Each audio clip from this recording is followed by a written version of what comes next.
শেখ হাসিনার বিরুদ্ধে মানবতা বিরোধী অপরাধ মামলার আইনজীবী নিয়োগের ১.৫ মাস পর তার পক্ষে লড়ার আবেদন করেন জেডাই খান পান্না।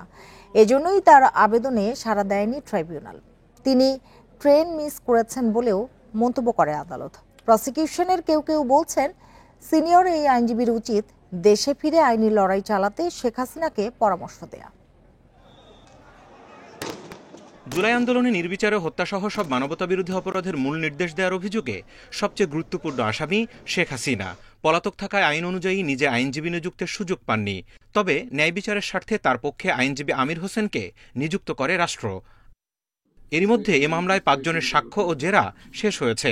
এ অবস্থায় মঙ্গলবার শেখ হাসিনার আইনজীবী হতে আবেদন করেন আইন ও সালিশ কেন্দ্রের চেয়ারম্যান এবং সুপ্রিম কোর্টের সিনিয়র আইনজীবী জেডাই খান পান্না, যা আদালতে নিয়ে আসেন গ্রেপ্তার সাবেক সেনা কর্মকর্তা জিয়াউল হাসানের বোন ও আইনজীবী নাজনীন নাহার।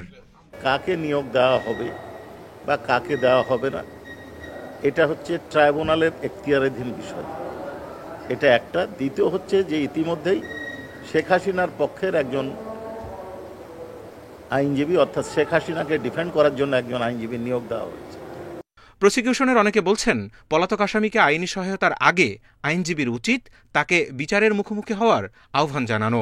কোনো সুনির্দিষ্ট মামলায় কেউ যদি এঙ্গেজড হতে চায়, ধরে নিতে হবে যে উনার এখানে কোনো ইন্টারেস্ট আছে। আর আমি একজন আইনজীবী হিসাবে মনে করি যে উনি যার পক্ষে এখানে এঙ্গেজড হতে চাচ্ছেন, প্রথম আইনি দায়িত্ব হলো উনাকে পরামর্শ দেওয়া, ট্রাইব্যুনালে হাজির হয়ে ট্রাইব্যুনালের বিচারের সম্মুখীন হওয়া। তখন উনাকে কেন, উনার ইচ্ছা মতো যে কোনো আইনজীবী এঙ্গেজ করে ট্রাইব্যুনালে লড়াই করতে পারবেন। আগামী ১৭ আগস্ট থেকে শেখ হাসিনার বিরুদ্ধে মানবতা বিরোধী অপরাধের এই মামলায় দ্বিতীয় দফার সাক্ষ্য গ্রহণ শুরু হবে।